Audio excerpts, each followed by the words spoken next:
Hello दोस्तों, नमस्कार। Santoshi IAS में आप सभी का एक बार फिर स्वागत है। यहाँ पर ये लेक्चर नंबर 2 है। लेक्चर नंबर 2, ये इसके पहले लेक्चर नंबर जो 1 था उसमें हमने क्या किया था। लेक्चर नंबर 1 में जो आपका क्लास 6 की थी, क्लास 6 की जो न्यू एनसीईआरटी थी उसको हमने पूरा कवर कर लिया था। नीचे ही डिस्क्रिप्शन बॉक्स में लिंक दिया गया होगा, वहां पर जाकर देख लीजिएगा। ये जो आपका लेक्चर है ये क्लास 6 का ही है, लेकिन ओल्ड एनसीईआरटी है। वही सब क्वेश्चन रहेंगे आपका। जो सिंधु सभ्यता हो गया, बुद्ध जैन या आपका मौर्य गुप्ता, यही सब क्वेश्चन रहेंगे। बट ये जो आपके न्यू एनसी ओल्ड एनसीईआरटी के क्वेश्चन है वो हैं। तो ये जो सीरीज चल रही है एनसीईआरटी की, ये आप फॉलो कर लीजिए, क्योंकि इस सीरीज में आपको पूरा एनसीईआरटी हिस्ट्री का करवाया जा रहा है। ठीक है, थोड़ा सा अच्छा रिस्पॉन्स दीजिएगा ताकि मैं इसको बहुत ही जल्दी ख़त्म कर सकूं। कुछ लोग कह रहे थे लूसेंट नहीं करवाया जा रहा है, जो 100 नोट्स करवाया जा रहा है उसको 2 से 3 दिन में मैं उसको शुरू करने वाला हूँ। सिर्फ आप हमको 2 से 3 दिन और समय दे दीजिए, क्योंकि उसमें थोड़ा सा समय लगता है हर चीज़ डायग्राम बनाने में, उसको 100 नोट्स में कन्वर्ट करने में, तो ये सब टाइम लगता है। 2 से 3 दिन और रखिएगा, इसके बाद मैं उसको लाऊंगा प्रॉपर। ठीक है, तो चलते हैं आज ओल्ड एनसीईआरटी करते हैं क्लास 6 की पूरे। ठीक है, यहाँ पर लगभग 80 प्लस क्वेश्चन है। जो भी क्वेश्चन होंगे सभी क्वेश्चन आपके जो पेपर में आए रहते हैं वैसे ही सब क्वेश्चन आपके दिया गया है।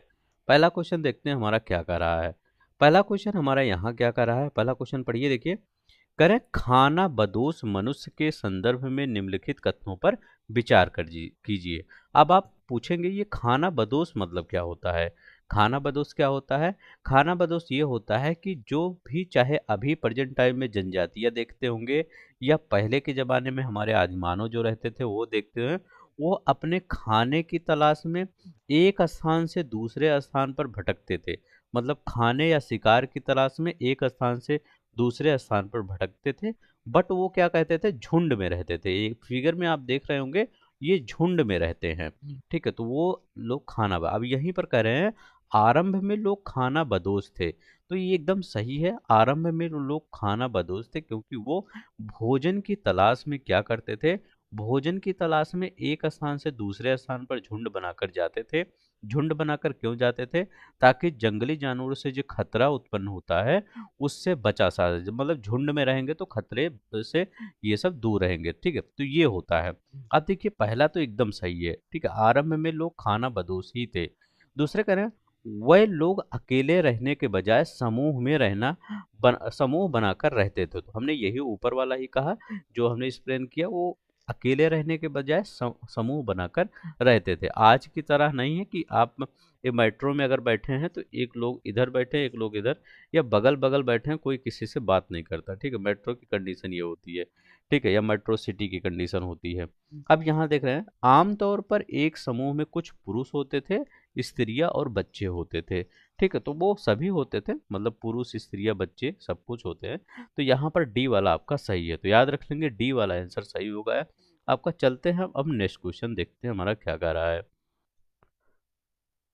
देखिए अब सेकंड क्वेश्चन क्या कह रहा है, सेकंड क्वेश्चन पढ़िए। कह रहे हैं, आदि मानव के जीवन में आग एक अजूबा था। मतलब आग की एक खोज जब हुई थी, वो क्या हुआ था, एक अजूबा था। मतलब उनके लिए एक बहुत अमेजिंग चीज डिस्कस हुआ था कि ये क्या चीजें आ गई। मतलब लोग कुछ दिन सोचे होंगे ये क्या चीजें है। अब देखिए उसका ये देखो कथन है। अब इसका रीजन कारण क्या बता रहा है, करें आग के इस्तेमाल से रहन सहन में बड़ा सुधार हुआ। अब देखिए आग के मतलब इस्तेमाल से रहन सहन में बड़ा सुधार हुआ। अब इसमें मतलब क्या हुआ, देखिए थोड़ा सा डिटेल में अगर देखिए तो यहाँ पर जो आप सोच रहे होंगे कि यहाँ पर पहला सही होगा, लेकिन पहला यहाँ पर सही नहीं, यहाँ पर दूसरा सही है। देखिए आदिम आदिम मानव के जीवन में जो आग आया तो वो एक बहुत बड़ा चेंज लेके आया। बट उनके रहन सहन में नहीं, उनके खान पान, रहन सहन में तो सुधार हुआ एकदम सही है, लेकिन सबसे ज्यादा चेंज कहाँ हुआ, उनके खान पान में। क्यों? क्योंकि पहले जो ये थे, ये कैसे खाना पकाते थे, ये खाना पकाते नहीं थे, शिकार करते थे और कच्चा मांस खाते थे। बट उन्होंने क्या किया, उसको आग में डाला, मांस को आग में डाला तो उनको स्वादिष्ट लगा कुछ। तो याद रख लेंगे यहाँ पर बी वाला सही होगा, क्योंकि उनके रहन सहन में नहीं सुधार हुआ, उनके खान पान में। दूसरा सही है, उनके रहन सहन में भी सुधार हुआ, लेकिन आग से क्या हुआ, उनके खान पान में ज़्यादा सुधार हुआ। तो आपके जो इस बुक में दिया गया है आंसर बी दिया गया है। ठीक है, चलते हैं हम नेक्स्ट देखते हैं क्या क्वेश्चन कर रहा है। अब देखिए यहाँ कह रहा है, कह रहे हैं आदि मानव के द्वारा इस्तेमाल किए जाने वाले औजार जो थे एवं हथियार न, इस प्रकार कुछ अन्य चीजें उपमहाद्वीप के विविध भागों में की नदियों में मिलती हैं। ऐसे प्राप्त साक्ष्यों के संदर्भ में निम्नलिखित कथनों पर विचार कीजिए। करें कश्मीर घाटी में जानवरों की हड्डियों से भी औजार और हथियार बनाए जाते थे। अब करें जो कश्मीर घाटी है वहां पर जानवरों की जो हड्डियां थी उससे औजार बनाए जाते थे। अब ये देखिए कुछ हमने ये फिगर या किया है, दिखाया है। देखिए यहाँ पर जो जानवरों की हड्डियां थी उससे भी हथियार बनाए जाते थे। आज भी देखते होंगे कहीं कहीं पर जानवरों की हड्डियों से कुछ सामान बनाए जाते हैं। तो यहाँ पर ये देखिए, ये आपका एकदम सही है, कश्मीर घाटी में मिले हैं। वहां पर कुछ सामान ऐसे मिले हैं जो जानवरों की हड्डियों से बनाए गए थे। पत्थर के बड़े बड़े टुकड़े हथौड़े बनाए जाते थे, कुल्हाड़ियाँ और बसुले बनाए जाते थे। ये देखिए पत्थर के बड़े बड़े टुकड़े हैं, यहाँ पर क्या बनाए जाते थे, यहाँ पर एक मिनट, यहाँ पर ठीक है, एक मिनट, ये यहाँ पर लग गया शायद। अब देखिए तो ये कह रहे हैं कुल्हाड़े वसूले बनाया जाता है, तो ये भी आपका सही है, दोनों ही आपका सही है। तो यहाँ पर कौन सा ऑप्शन होगा, तो एक और दोनों, ये सी वाला, यहाँ पर एक और दो होना चाहिए। यहाँ पर ये फिगर आ चुका है। ठीक है, तो लेकिन यहाँ पर दोनों ही सही होगा स्टेटमेंट। ठीक है, तो दोनों ही स्टेटमेंट आपका सही होगा। ये याद रख लेंगे, कश्मीर घाटी में कुछ ऐसे चीजें पाई गई थी। नेक्स्ट देखते हैं हमारा 4 नंबर का क्वेश्चन। कह पाषाण युग ताम्र युग के संदर्भ में निम्नलिखित कथनों पर विचार कीजिए। करें पाषाण युग में मनुष्य केवल पत्थर के औजारों का इस्तेमाल करता था।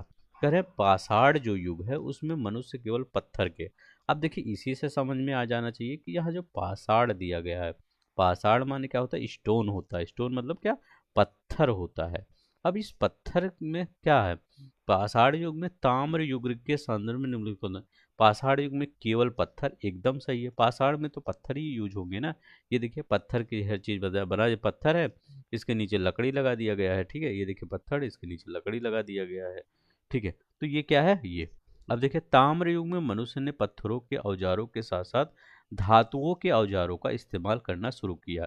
धातु मतलब उसमें ये आपका जो तामा उमा आ गया, ये सब इस्तेमाल करना शुरू किया। तो ये भी आपका क्या है, सही है।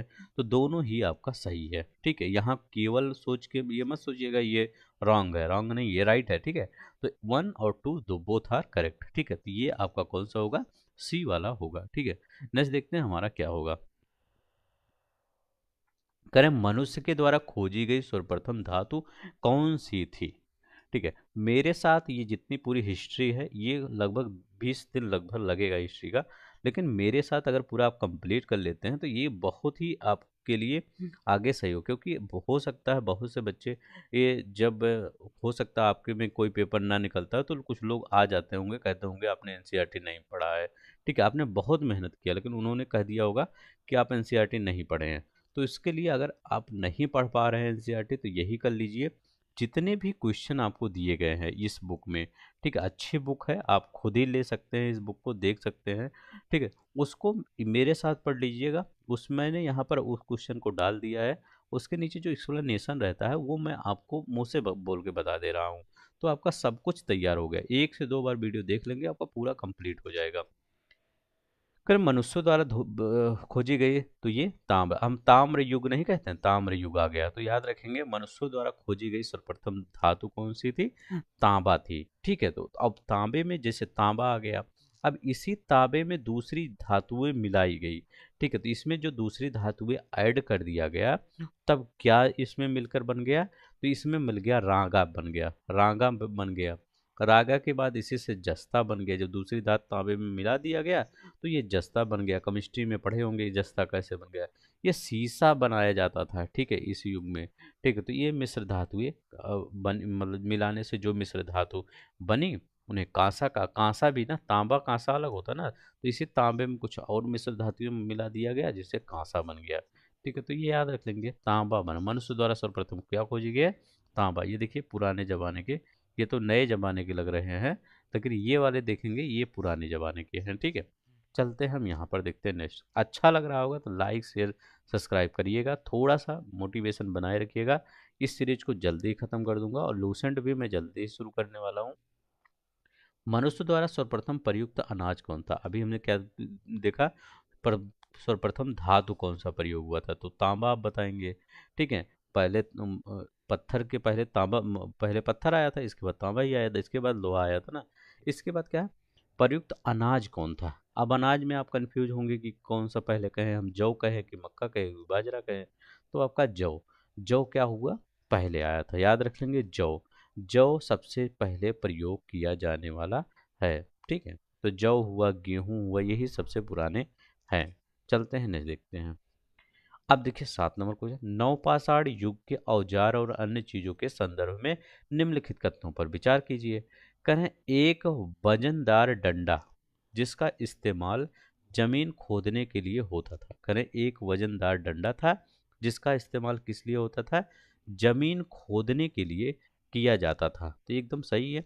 कोई भी वजनदार, मान लीजिए ये डंडा है, ये ऊपर यहाँ वजनदार कुछ लगा दे होंगे, इसके लिए जमीन खुदाई जाती होगी। तो हाँ सही है। कुल्हाड़ी का इस्तेमाल पेड़ों को काटने के और छांटने के लिए होता था। तो आज भी होता है। कुल्हाड़ी का इस्तेमाल किस लिए होता है? पेड़ों के तने को काटने के लिए होता है। ठीक है, तो ये भी सही है। सिल और बट्टा का इस्तेमाल अचानक अनाज पीसने के लिए, आप भी आप बचपन में देखे होंगे, दादी दादा क्या करते थे, सिल बट्टे पे ही अनाज अनाज पीसते थे। तो वही सब चीजें हैं। तो यहाँ पर कौन सा हो गया, डी वाला आंसर सही हो जाएगा। इसमें सभी सही है। ठीक है, ये ओल्ड एनसीईआरटी है क्लास 6 की। कल हम इसके बाद क्या करेंगे, क्लास 7 की न्यू एनसीईआरटी पढ़ेंगे, फिर इसके बाद क्लास 7 की ओल्ड एनसीईआरटी पढ़ेंगे। मतलब हम ओल्ड और न्यू सब पढ़ रहे हैं। इस बुक में आपको ओल्ड न्यू सब कुछ दिया गया है।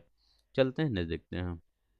कह रहे हैं, ताम्रपाषाण युग के लोग आभूषण और सजावट के शौकीन थे। करें जो ताम्रपाषाण युग के लोग थे वो आभूषण और सजावट के शौकीन थे। आज के मॉडर्न दुनिया में देखिए लोग के आभूषण कितने, मतलब बिलियंस में व्यापार होता है आभूषण आभूषण का। ठीक है, करें स्त्रियां सीपियों और हड्डियों के आभूषण पहनती थी और बालों में सुंदर कंघियां लगाई रखती थी। तो यह सीपी ओपी होती थी ना, सीपी आपने देखा होगा, ऐसे सीपी होती थी ऐसे। तो इसमें सीपी में इसमें क्या हो होल करके इसको गले में पहनते थे। तो स्त्रियाँ करें, तो ये ताम्रपाषाण युग के लोग आभूषण के सजावट के शौकीन थे और यही करें क्यों, क्योंकि स्त्रियां सीपी और हड्डियों के आभूषण पहनती थी, बालों में सुंदर मतलब कंघियां लगाए रहती थी। तो यहाँ पर कह रहे हैं कौन सा आपका सही है, ये बताना है। कौन सा सही है, पहला, क्यों शौकीन थे, क्योंकि यही काम करते थे। बस कथन रीजन आपका हो गया, बस ये पहला वाला आपका सही हो गया। नेक्स्ट देखते हैं हमारा क्या कह रहा है। कह रहे हैं, ताम्र पाषाण युग के समाज के संदर्भ में निम्नलिखित कथनों पर विचार कीजिए। लोग खाना बदोशी का जीवन छोड़कर गांव में रहने लगे थे। करें जब ताम्र पाषाण आया, मतलब तांबे की खोज के बाद क्या किए लोग, ये गांव को मतलब जो खाना बदोशी लोग थे, मतलब खाना बदोशी मतलब क्या, एक स्थान से दूसरे स्थान पर शिकार के लिए खाने के लिए जाते थे। ठीक है, तो वो सब छोड़ के गांव में रहने के लिए बसने लगे। ठीक है, दूसरा कह रहे हैं कि गांव का सबसे वृद्ध आदमी ही प्रायः गांव का मुखिया होता था। करें गांव का सबसे जो वृद्ध आदमी होता था उसको गांव का मुखिया बनाया जाता था। ठीक है, तो ये बताना है। तो हाँ दोनों ही सही है। पर आज की तरह क्या होता है, आज की तरह प्रधानी तो होता नहीं है कि गांव गांव में प्रधानी का चुनाव हो और वहां पर खूब भ्रष्टाचार हो। ऐसा नहीं होता था पहले। पहले क्या करते थे लोग, पहले जो गांव के सबसे बुजुर्ग होते थे उन्हीं की बात मानते थे। आज भी देखते होंगे कहीं कहीं पर, बहुत जगह नहीं, अब तो बहुत जगह सिस्टम चला गया है। आज भी गांव के सबसे जो बुजुर्ग होते हैं गांव के लोग उन्हीं से परामर्श लेते थे आज भी। ठीक, तो यही होता था। गांव के सबसे जो वृद्ध व्यक्ति हैं वही गांव के मुखिया कहलाते थे और वही उन्हीं से लोग क्या करते थे, परामर्श लेते थे। उन्हीं से पराया जो भी चीजें डिस्कस करनी होती थी वो चीजें डिस्कस करते थे। ठीक है, तो यहाँ पर पहला वाला और दूसरा वाला दोनों ही क्या है आपके सही हो जाएंगे। तो इसी वाला आंसर आपका सही हो जाएगा। अब देखिए कह रहे हैं पूरा पाषाण युग, नव पाषाण युग और ताम्र पाषाण युग। कह रहे हैं इसमें बताना है आपका कि कौन सा आपका यहाँ पर सही मतलब मिलान करना है कि पूरा पाषाण काल में क्या हुआ था, नव पाषाण काल में और ताम्र। तो पूरा पाषाण काल में क्या हुआ था, तो आग की खोज पूरा पाषाण काल में हुआ था। तो याद रख लेंगे, आग की खोज किस पाषाण काल में, पूरा पाषाण। अगर हम कहें नव पाषाण युग में, तो नव पाषाण युग में फसल काटने के औजार, ठीक, यहाँ पर विकसित हुए थे। मतलब खेती, फसल काटने के जो औजार हैं, ये नव पाषाण काल में। और ताम्र पाषाण युग में तांबा हो गया। तो ये एकदम सिंपल था, डी वाला एकदम आपका आंसर सही है। अब देखिए, आरंभिक मानव के धार्मिक विश्वास के संदर्भ में निम्नलिखित कथनों पर विचार कीजिए। करें, आकाश का एक देवता था जो सूर्य को प्रतिदिन आकाश में यात्रा करने की अनुमति देता था। आकाश का एक देवता था जो सूर्य को प्रतिदिन आकाश में यात्रा करने की अनुमति देता था। मतलब सूर्य अनुमति देते थे कि अब हम जाएं, पूरब से निकल के पश्चिम में भ्रमण करें या ना करें। तो ये कह रहे हैं, मतलब ऐसी मान्यता थी उन सब की। ठीक है, ये याद रख लेंगे। तो ये पहला वाला है, ठीक है। और यहाँ करें, मातृ देवी के रूप में धरती माता को छोटी मूर्ति बनाई जाती थी और सर्वत्र ही इनकी पूजा होती थी। मतलब धरती माता की एक पूजा होती थी। ठीक है, तो ये याद रख लो। मतलब आज भी जैसे सूर्य भगवान है, उनकी पूजा होती है, और धरती माता की आज भी पूजा होती है, लोग पूजा करते हैं, आप भी पूजा करते होंगे, सुबह उठते होंगे, धरती माता का पैर छूटते होंगे। ठीक है, तो ऐसे ही प्रारंभ से ये है, ये जो आपका कल्चर है वो चला आ रहा है। तो ये पहला वाला और दूसरा वाला दोनों ही सही है। तो कौन सा सही होगा आपका, सी वाला यहाँ पर सही होगा। नेक्स्ट देखते हैं हमारा क्या है। करें, सिंधु सभ्यता के सबसे पुराने जिस नगर की खोज हुई और जो रावी नदी के तट पर स्थित था। तो रावी नदी के तट पर कौन सा स्थित था जो सबसे पहले खोज हुआ था। तो रावी नदी के तट पर कौन सा स्थित था, हड़प्पा था। तो हड़प्पा किस नदी के किनारे है, रावी नदी के किनारे पर स्थित है, ये याद रखिए। हड़प्पा पूछा जाता है कहीं। ये देखिए आपका यहाँ पर हड़प्पा पड़ता है, ये वाला सीन है, ये हड़प्पा पड़ता है। कालीबंगन ये देखिए राजस्थान वाला है। कालीबंगन, बनावली कहाँ है, बनावली आपका हरियाणा में है, याद रखेंगे, बनावली हरियाणा में पड़ता है। धौलावीरा आपका देखिए, अब देखिए ये आपका ये है ना, ऐसे गुजरात का एरिया बना है ऐसे ना। नीचे आपका यहाँ लोथल पड़ता है, ये वाला एरिया लोथल, मैप में देखिए ये वाला लोथल है, और इस साइड वाला धौलावीरा है। तो जब से आप इंडिया का मैप बनाते हैं, ऐसे मैप बनाइए। तो मैप में अगर ऐसे, ठीक है, ऐसे ऐसे इंडिया को मैप बनता है, तो ये वाला एरिया, ठीक है, थोड़ा सा ये ऐसे, हाँ, ऐसे बनता है। तो ये वाला कौन सा है, ये वाला आपका लोथल पड़ता है, यहाँ पर लोथल। ठीक है, और इधर वाला क्या पड़ता है, इधर आपका धौलावीरा पड़ता है। ठीक है, धौलावीरा दोनों कहाँ पे पड़ते हैं, तो दोनों आपके गुजरात में पड़ते हैं, लोथल और धौलावीरा। यहाँ देखिए मोहनजोदड़ो सबसे कह रहे हैं, सबसे पश्चिम में कौन होता है, तो सुतकांडेडोर है। सुतकांडेडोर सबसे पश्चिम में होता है, तो ये याद रख लेंगे। ठीक है, तो बस इतना आपको याद करना है। तो हड़प्पा किस नदी के किनारे है, अभी सब रावी नदी के किनारे यही है। ठीक है, तो ये याद रखिए। हड़प्पा निम्नलिखित किस सभ्यता से संबंध है, तो हड़प्पा सिंधु सब घाटी सभ्यता से संपन्न है।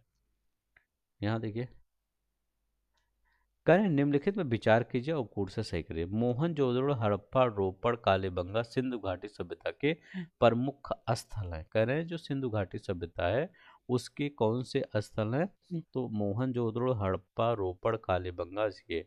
ठीक है, तो ये एकदम सही है, आप तो बहुत बार पढ़ते होंगे, एकदम सिंपल ये। कह रहे मोहनजोदड़ो में मकान ईंटों से बने होते थे और उनकी दीवारें मोटी और मजबूत होती थी। मकान ईंटों से बने होते। देखिए आप ये यहाँ पर फिगर में देखिए, ये इतनी मोटी दीवार है। ठीक है, कोई भी दीवार देखिए, देखिए ये वाली दीवार देखिए, ये वाली फिगर में दीवार देखिए, ये देखिए, ये कम से कम आपको हमारे घर अब क्या 4 इंच का दीवार बनता है, या पहले 9 इंच का बनता था। ठीक है, इसके बाद बहुत पहले जो जब कच्ची दीवारें बनती थी वो 14 इंच की बनती थी। तो ये हम मुझे लगता है 14 इंच की दीवारें होंगी। ठीक है, तो ये याद रखेंगे। दूसरा भी सही, मोहनजोदड़ो के निचले नगर सड़कें सीधी जाती थी और एक दूसरे के समकोण पर काटती थी। करें, एक दूसरे के समकोण पर काटती थी। यहाँ पर देखिए। ठीक है, तो कह रहे हैं एक दूसरे के समकोण पर। अब तो समकोण वाला बहुत पढ़े होंगे ना, कि समकोण पर एक दूसरे के काटते, तो एकदम सही है। तो तीनों ही आपका सही है, उपर्युक्त सभी आपका सही है। नेक्स्ट देखते हैं हमारा क्या है। कह रहा है, हड़प्पा संस्कृति की स्त्रियों के वस्त्र और आभूषण के संदर्भ में निम्नलिखित पर विचार कीजिए। कह रहे हैं, स्त्रियां छोटा घाघरा पहनती थी जो कमर बंद से कसा रहता था। तो जो स्त्रियां क्या कहते, छोटा घाघरा पहनती थी और कमरबंद से कसा रहता था। स्त्रियों को अपने केस तरह तरह के संवारने का शौक था। आज भी वो सी चीजें चली आ रही है। केस मतलब बाल, स्त्रियां अपने बाल को बहुत ज्यादा संवारती थी, पहले भी और आज भी। ठीक है, हमारा थर्ड ऑप्शन क्या कह रहा है, स्त्रियां कंगन और हार पहनती थी। हाँ, स्त्रियां कंगन और हार पहनती थी। वही स्त्रियां जो पहले करती थी वो आज यहाँ पर 2500 ईसा पूर्व तक, मतलब 2500 साल बाद भी आपका क्या है, चला आ रहा है। ठीक है, तो याद रख लेंगे, वहां से अभी तक क्या है, कोई चेंज नहीं हुआ है। ठीक है, ये होता है कंटिन्यूटी। ठीक है, तो ये याद रख लेंगे, सी डी वाला सही है। ठीक है, मतलब ऐसे याद कराने के लिए थोड़ा दिमाग में मत लीजिएगा, सिर्फ याद हो जाए। ठीक है, मोहनजोदड़ो से प्राप्त मुहरों के संदर्भ में निम्नलिखित कथनों पर विचार कीजिए। अब यहाँ करें, ये स्टेटाइट यह पत्थर की बनी चपटी आयताकार मुहरें हैं। करें, स्टेटाइट या पत्थर की बनी चपटाकार मुहरें होती हैं। दूसरा करें, मुहर के एक तरफ सांड और एक तरफ सींग वाला पशु और एक हाथी के या किसी दृश्य की आकृति है। तो हाँ, एकदम सही है ये। अच्छा, ये मोहरे का जो मुहर है, इसका कार्य क्या होता था, पहले ये हमको बताइए, इसका कार्य क्या करते थे। देखिए, जो ये मुहर होता था, जो व्यापारी होते थे, ठीक है, मान लीजिए व्यापारी, व्यापारी क्या करते थे, अपने जो उनका माल होता था वो एक स्थान से दूसरे स्थान जब भेजते थे तो उस पर ठप्पा लगा देते थे इन्हीं मुहर का। सबका अलग अलग मुहर होता था, तो इसी मुहर का क्या होता था, ठप्पा लगा देते थे, उससे पहचान हो जाती थी इन मुहरों का, ये फला फला व्यापारी का ये मुहर है। ठीक है, तो इससे पहचान में आराम होता था। ठीक है, तो ये याद रखेंगे, ठप्पा का काम करते थे। तो यहाँ पर दोनों ही आपका सही है। नेक्स्ट देखते हैं यहाँ क्या है। करें, सिंधु सभ्यता का स्थल जहाँ खुदाई में एक डॉक नौका गोदी मिली है। ठीक है, कहाँ मिला है, एक डॉक मिला है, डॉकयार्ड, नौका मिला है, गोदी मिला है, जहाँ से माल नौकाओं पर लाद कर भेजा जाता था और बाहर से आने वाला माल यहाँ उतारा जाता था। वह स्थल कौन सा है, एकदम सिंपल है। हमने क्या पढ़ा था कि आपका जो यहाँ पर लोथल है, यहाँ पर क्या है, बंदरगाह है, बस यही करना है। तो ये क्या है, लोथल, लोथल एक बंदरगाह था। ठीक है, बहुत बड़ा बंदरगाह था। यहाँ से क्या होता था, यहाँ से जो मध्य एशिया आज के समय में कहते हैं, मतलब यहाँ पर फारस की खाड़ी, यह सब यहाँ सबसे व्यापार होता था हमारे यहाँ। ठीक है, तो याद रख लेंगे। ठीक है, लोथल, ठीक है, लोथल याद रख लेंगे।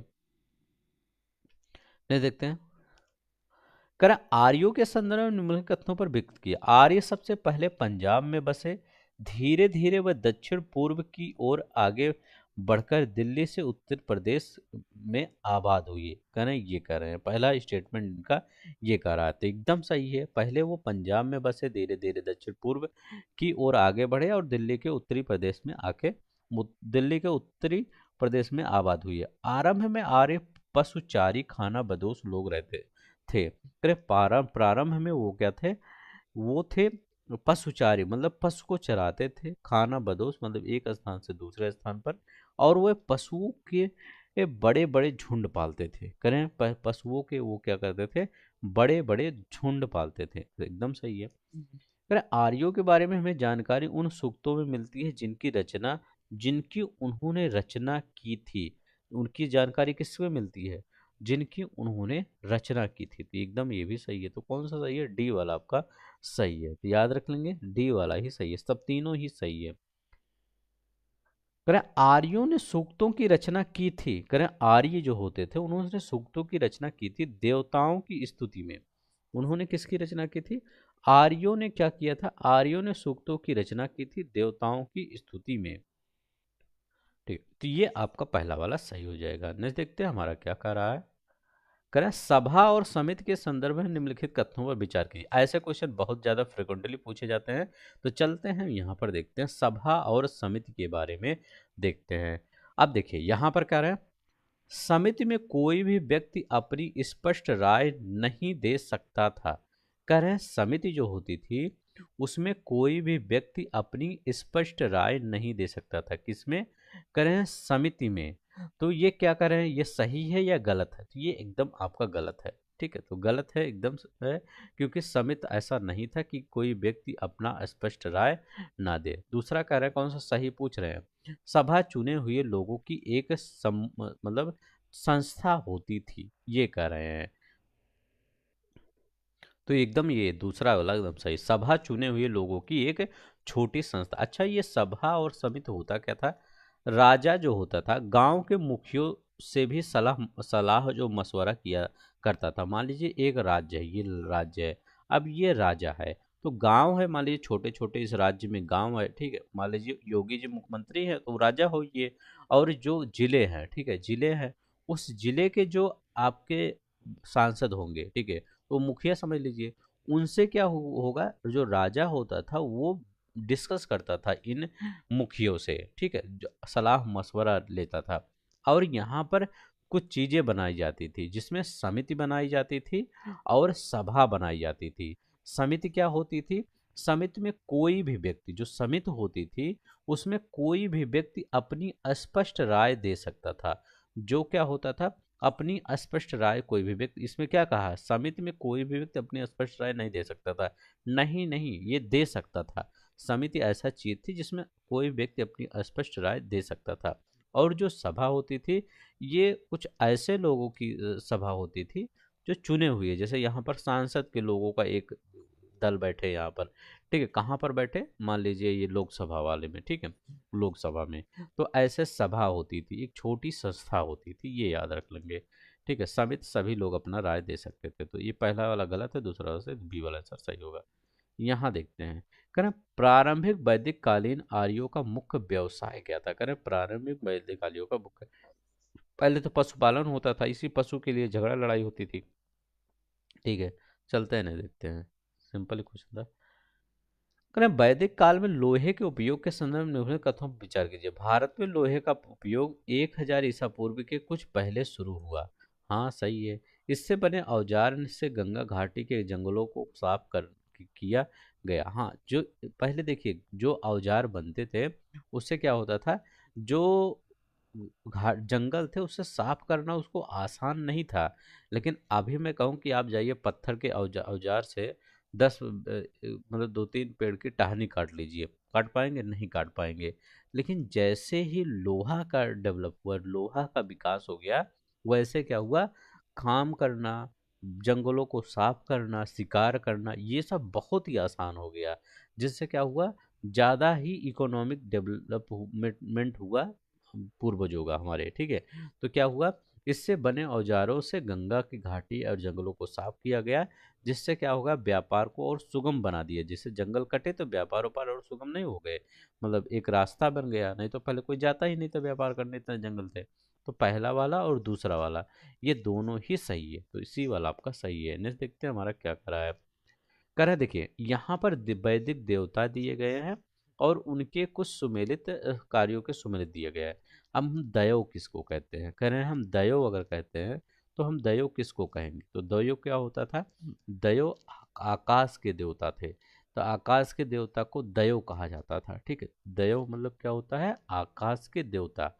साबित क्या होता है, साबित बताना है आपका।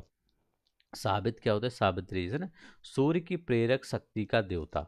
सूर्य की प्रेरक शक्ति के देवता कौन थे, सावित्री। अग्नि क्या हुई, आग के देवता, एकदम सिंपल है। उषा ना, प्रातः काल की देवी, अब कहते नहीं उषा हो गई है। ठीक है, उषा मतलब सुबह हो गया है। ठीक है, तो ये याद रखेंगे, सिंपल ही क्वेश्चन है, इसमें कुछ टफ नहीं है। पहला वाला लगा दीजिएगा। करें कि 6ठी शताब्दी ईसा पूर्व गणराज्य में निम्नलिखित कथनों में से कौन सा कथन सही है। ठीक है, तो यहाँ पर बताइए कौन सा है। गणराज्य ऐसा शासन था जिसमें जिसमें शक्ति परिवारों और कुलों के प्रमुखों के हाथ में रहती थी। जिसे गणराज्य ऐसा शासन है जिसमें शक्ति परिवारों और कुलों के प्रमुख के हाथों में रहती थी। सही पूछ रहे हैं, सही कौन सा है, तो यहाँ पर ये कौन सा करें, ये सही है या गलत है ये बताना है। तो एकदम सही है। करें गणराज्य में कोई वंशागुप्त राजा नहीं होता था। हाँ, गणराज्य मतलब क्या हो, गणतंत्र क्या, इंग्लैंड में गणतंत्र है नहीं, गणतंत्र राष्ट्र नहीं है। भारत हमारा गणतंत्र राज्य है, इसीलिए यहाँ वंशागत तो नहीं है। यहाँ राष्ट्रपति का चुनाव होता है, तो बस ऐसे पहले ही भी था। शाक्य हो गया, लिच्छवी हो गया, याद रखेंगे कल हमने पढ़ाया था शाक्य बुद्ध, ठीक। फिर वंश लिच्छवी, वंशों के अपने प्रसिद्ध गणराज्य थे, तो ये भी सही है आपका, तीनों सही है, याद रखें डी वाला। नहीं देखते। कर मगध के राजा बिंबिसार के संदर्भ में निम्नलिखित कथनों पर विचार कीजिए। हम बिंबिसार के बारे में पढ़ेंगे, देखते हैं यहाँ पर क्या सही होता है। पहला पढ़िए, ऑप्शन पहला पढ़िए। करें लगभग 542 ईसा पूर्व में बिंबिसार मगध का राजा बना। उसने पड़ोसी राजकुमारियों से विवाह संबंध बनाए। अब देखिए बिंबिसार क्या था, बिंबिसार बहुत चालाक था और मगध का सबसे शक्तिशाली राजा बना, ठीक है। तो जो ये इससे भी शक्तिशाली है, लेकिन प्रारंभ में ये बहुत शक्तिशाली राजा बना, ठीक है। तो यहाँ पर बिंबिसार ने क्या दिमाग लगाया था, बिंबिसार क्या करता था, जो भी राजा रहते थे उनकी बेटी से शादी कर लेता था, इससे या अपने यहाँ सम मतलब किसी की भी मतलब रिश्ता बना ही लेता था। तो बिंबिसार क्या होते थे, विवाह राजकुमारियों से विवाह संबंध स्थापित कर लिए, जिससे क्या होगा, विवाह संबंध से क्या हुआ, दोनों के रिश्ते मधुर हो गए, क्योंकि रिश्तेदारी हो गई, तो कहाँ लड़ाई करेंगे। तो इससे वो क्या हुआ, ये मगध का एक ऐसा क्षेत्र मिल गया जहाँ पर पहाड़, नदियाँ, हर चीज़ थी, पेड़ पौधे, जंगल ये था, और दूसरी तरफ इस पर कोई आक्रमण नहीं करता था, क्योंकि ये रिश्तेदारी आस पड़ोस में बनाए रखता था। तो इस ये दिमाग ये लगा दिया, ठीक है, कौन, बिंबिसार ने। म- मगध राज्य के में बहुत अधिक कच्चा सोना लोहा मिलता था। देखिए क्या करें, मगध राज्य में बहुत अधिक कच्चा लोहा मिलता था। हथियारों और औजारों के लिए उस समय इस धातु का बड़ा महत्व था। हाँ, कच्चा लोहा मिलता था, उसी से क्या हुआ, हथियार बनते थे, और जो भी औजार थे ये सब बनते थे। तो याद रख लेंगे, ये सही है। मगध के दक्षिण पूर्व में अंग राज्य था। बिंबिसार ने अंग राज्य को जीत लिया। हाँ, बिंब अंग राज्य था, ठीक है, अंग राज्य। जो वहां पर एक बंदरगाह था, उस बंदरगाह का नाम था चंपा, ठीक है, अंग चंपा राजधानी सुने होंगे ना, तो वो चंपा बंदरगाह है, उसको अपने हाथ में मिला लिया, अपने मिला लिया। तो ये तीनों ही सही है, तो उपयुक्त तो सही है। मगध के प्रारंभिक शासक ने राज्यारोहण के लिए अपने पिता की हत्या की और स्वयं इसी कारणवश अपने पुत्र द्वारा मारा गया। मतलब उसने अपने पिता की हत्या की, मान लीजिए ये पिता थे, इनकी हत्या इसने किया, फिर इस ये इसकी हत्या क्या इनके पिता ने कर दिया, तो वो कौन थे ये हमको आपको बताना है। तो अजात शत्रु ने अपने पिता का वध कर दिया, तो याद रखेंगे कौन था, यहाँ पर अजात शत्रु ने पिता का वध कर दिया, और मगध को एक क्यों किया, वो मगध को एक शक्तिशाली राजा राज्य बनाना चाहता था, तो ये याद रखिए कौन है ये। अब इस आजाद शत्रु की हत्या किसने किया, आजाद शत्रु की हत्या इसके पुत्र उदयन ने किया, ठीक है, इसने कर दिया, ठीक है। तो मतलब किसने, मतलब आजाद शत्रु ने अपने पिता की हत्या किया, और आजाद शत्रु की हत्या किसने, उदयन ने कर दिया, बस यही याद रख लेंगे, ठीक है। नेक्स्ट देखते हैं। ईसा पूर्व छठी शताब्दी में राजा की स्थिति के संदर्भ में निम्नलिखित कथनों पर विचार किए। राजा अब एक अति विशिष्ट व्यक्ति बन गया था। अब वह समाज और धर्म का रक्षक था। करें जो राजा था अब एक अति विशिष्ट व्यक्ति बन गया था। अब वह क्या था, समाज और धर्म का क्या था, समाज और धर्म का क्या बन गया था, रक्षक था। करे राजा अब एक राज्य का प्रतीक बन गया था। राजा की स्थिति शक्तिशाली हो गई थी। राजा शान शौकत के से बड़े महल में रहता था और सेवकों तथा अधिकारियों से घिरा रहता था। राजा जो था शान शौकत से बड़े महल में रहता था और सेवकों और अधिकारियों से घिरा रहता था। अब आपको बताना है इसमें कौन सा सही हो गया। तो ये कौन सा सही है, डी वाला यहाँ पर आपका सही है। तो कौन सा सही है, डी वाला आपका सही है। तीनों ही आपका जो स्टेटमेंट है वो दो तीनों ही सही है। करें छठी शताब्दी ईसा पूर्व में करों के संदर्भ में निम्नलिखित कथनों पर विचार कीजिए। करें करों का बड़ा महत्व था क्योंकि उनके बिना राजा कुछ नहीं कर सकता था। सही है, आज अगर आप मोदी जी को कर ना दें तो मोदी मोदी जी आपको वेतन दे पाएंगे? नहीं दे दे पाएंगे। ठीक है। मोदी जी सब्सिडी दे पाएंगे? नहीं दे पाएंगे। ऐसे पहले भी था। ठीक है। दूसरा कर रहे हैं, कर वसूल करने के लिए राजा अधिकारियों का एक दल नियुक्त करता था। मतलब जो कर वसूल किया जाता था उसमें अधिकारियों का एक दल मतलब नियुक्त किया जाता। तो आज भी देखते नहीं है टैक्स डिपार्टमेंट में कितने, आपका भी अगर सिलेक्शन होगा पीसीएस में, आईएएस में, कहीं भी होता है, तो हो सकता है आपको tax assistant, tax income tax commissioner, कोई भी जॉब मिले तो ये याद रखिएगा उसी से रिलेटेड है। किसानों को अपनी उपज का छठा हिस्सा दान के लिए देना पड़ता था। करें, किसानों को अपनी उपज का छठा हिस्सा किसके लिए? दान के लिए देना पड़ता था। तो यहाँ पर कौन सा आपका सही? 1 2 3। तो यहाँ पर तीनों ही यहाँ पर सही है। नेक्स्ट देखते हैं हमारा क्या कर रहा है। 29 नंबर का, महावीर स्वामी के संदर्भ में निम्नलिखित कथनों में से कौन सा कथन असत्य है? करें, असत्य कौन सा कथन है ये बताना है।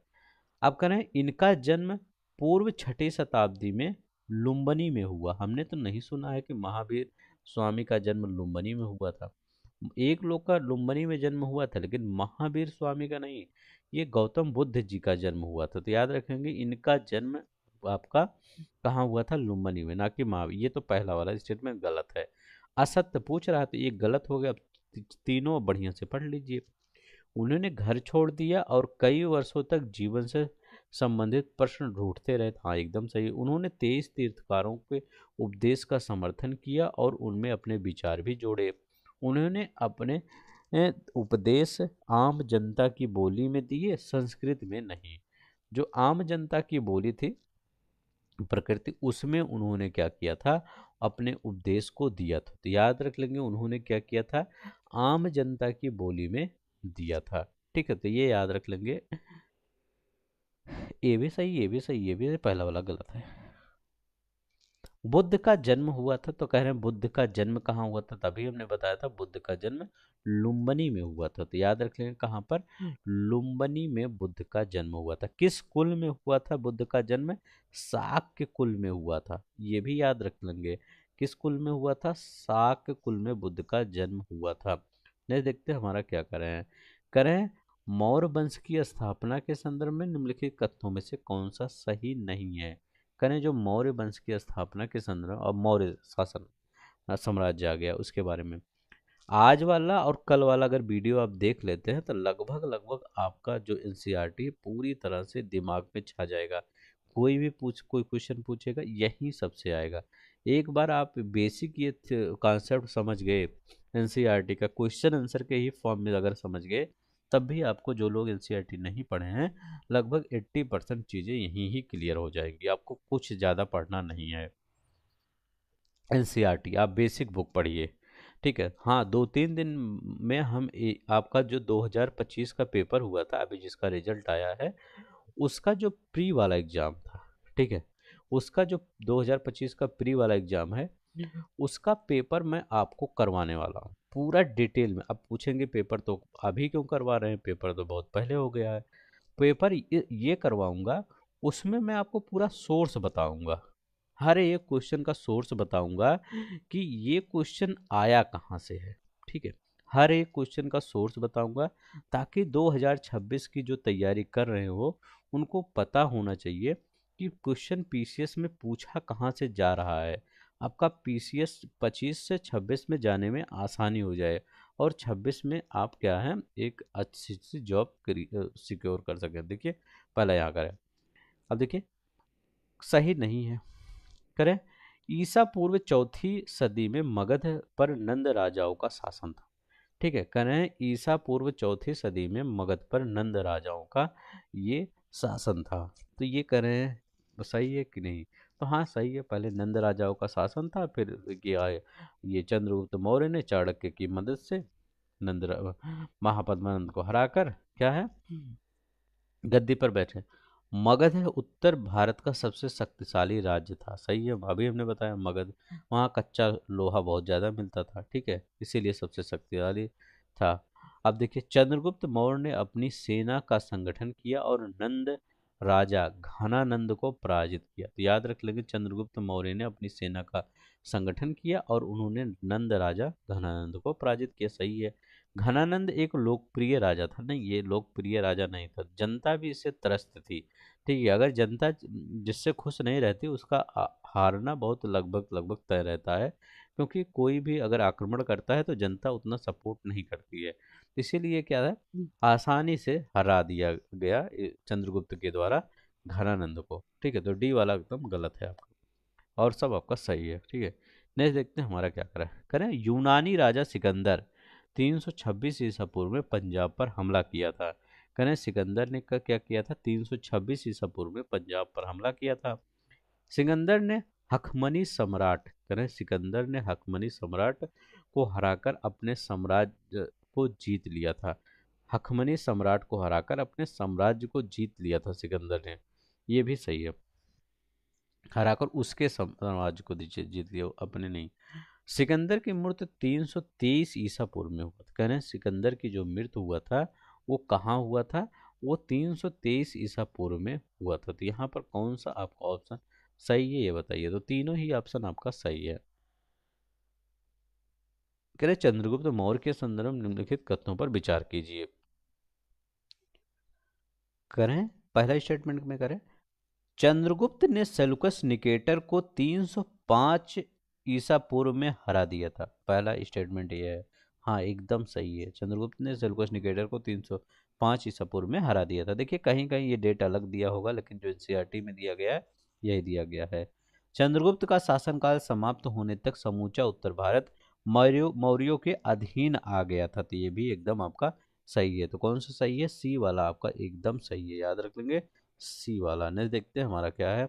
चौथे, चंद्रगुप्त मौर्य के बाद मौर्य वंश का उत्तराधिकारी कौन हुआ। तो कह रहे हैं चंद्रगुप्त का जो मौर्य है उसके बाद कौन हुआ, बिंदुसार हुआ। बिंदुसार के बाद अशोक हुआ। ठीक है, तो ये याद रख लेंगे, बिंदुसार हुआ। नेक्स्ट देखते हैं क्या है। कह रहे हैं बिंदुसार के संदर्भ में निम्नलिखित के विचार कीजिए। बिंदुसार का शासनकाल में मौर्य साम्राज्य दक्षिण में मैसूर तक फैल गया था। कह रहे हैं जो मौर्य बिंदुसार का शासनकाल है, शासनकाल में मौर्य साम्राज्य दक्षिण में मैसूर तक फैल गया था। सोचिए इतना ज्यादा फैल गया था। हाँ एकदम सही है, मैसूर तक फैल गया था।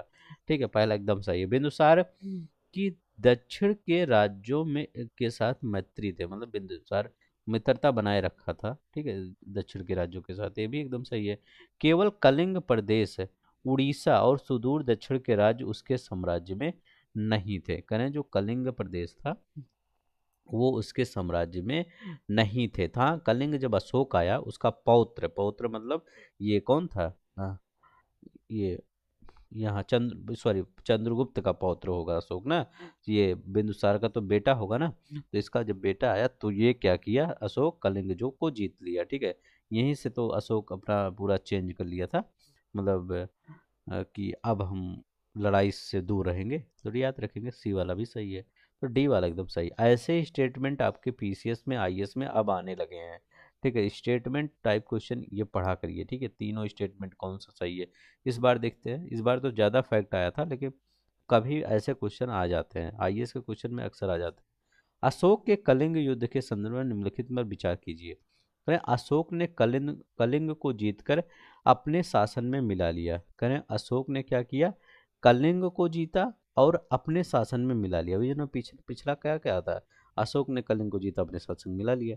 करें युद्ध से पीड़ित स्त्रियों और बच्चों को देखकर अशोक का दुख क्या हुआ, दुख बहुत उसको दुख हुआ। ये भी सही है। कलिंग युद्ध के बाद अशोक ने प्रण किया कि अब वो कोई युद्ध नहीं किया। तीन सही एकदम। ठीक है, जब जागे तभी सवेरा। ठीक है, तो ये सही हो गया डी। लेकिन अशोक ने ये जो डिसीजन लिया था उसके साम्राज्य के लिए ज़्यादा दिन तक सही नहीं था, क्योंकि आपने देखा होगा कि अशोक के बाद पता नहीं चलता कि कौन बहुत ज़्यादा शक्तिशाली हुआ। क्योंकि और भी जो राजा थे ये तो छोड़ दिए युद्ध, लेकिन और भी जो थे वो नहीं छोड़े, और वो क्या किए, ये इनके पूर्व जो वंशज थे इनको अपदस्थ कर दे के अपना साम्राज्य विकसित कर लिए। ठीक है, यहाँ पर देखते हैं अभिलेखों में किस शासक का उल्लेख प्रियदर्शी और देवनाम प्रिय के रूप में किया गया है। तो वो कौन है, प्रियदर्शी और देवनाम प्रिय, इनका नाम अशोक है। क्या नाम है इनका, अशोक है। नहीं देखते, सिंपल ही क्वेश्चन है। अशोक ने के अभिलेखों के संदर्भ में निम्नलिखित कथनों में कौन सा सही नहीं है, नहीं है ये भी देखा करिए। कौन सा कथन जो है वो सही नहीं है ये बताना है। करें अशोक की राजज्ञाओं को अभिलेखों में समझाया गया है। करें अशोक की राजज्ञाओं को अभिलेखों में समझाया गया है। ठीक है। तो हाँ, जो भी इसने क्या किया था, अपना धर्म ये सब फैलाया था, उसको अभिलेखों में दर्शा दिया गया है। अधिकांश राज्ञाएं खरोष्ठी लिपि में लिखी गई लिपि में है। ये एकदम गलत है। अब देखिए, कल ही हमने जो बच्चे कल देखे होंगे वो लगभग क्वेश्चन कर रहे होंगे, क्योंकि जो हमने न्यू एनसीईआरटी से लिया था, आज पुरानी एनसीईआरटी है क्लास 6 की, कल हमने एनसीईआरटी लिया था न्यू एनसीईआरटी। वो जाके देख लीजिए, फिर इसको देखिएगा, ठीक है, आपका एकदम सही तैयार हो जाएगा। खरोष्ठी लिपि में नहीं था। देखिए, अशोक का किस में था, ये ब्राह्मी लिपि में था। तो याद रखिए, अनेक राजाज्ञाएं किस में था, ये ब्राह्मी लिपि में था, ब्राह्मी लिपि में। अशोक के अभिलेखों की भाषा आमतौर पर प्रकृति थी। करें अशोक के अभिलेखों की भाषा आमतौर पर क्या थी, प्रकृति थी, भी सही। अशोक की कुछ राज्ञाएं यूनानी भाषा में थी और अफगानिस्तान में खुदवाई गई थी। कुछ राज्याएं यूनानी भाषा में, तो अफगानिस्तान में खुदवाई गई थी, ये भी सही। तो यहाँ पर कौन सा बी वाला आपका गलत है, और सब कुछ सही है। अशोक से संबंधित निम्नलिखित कथनों में कौन सा कथन सत्य है, करें कौन सा कथन सत्य है।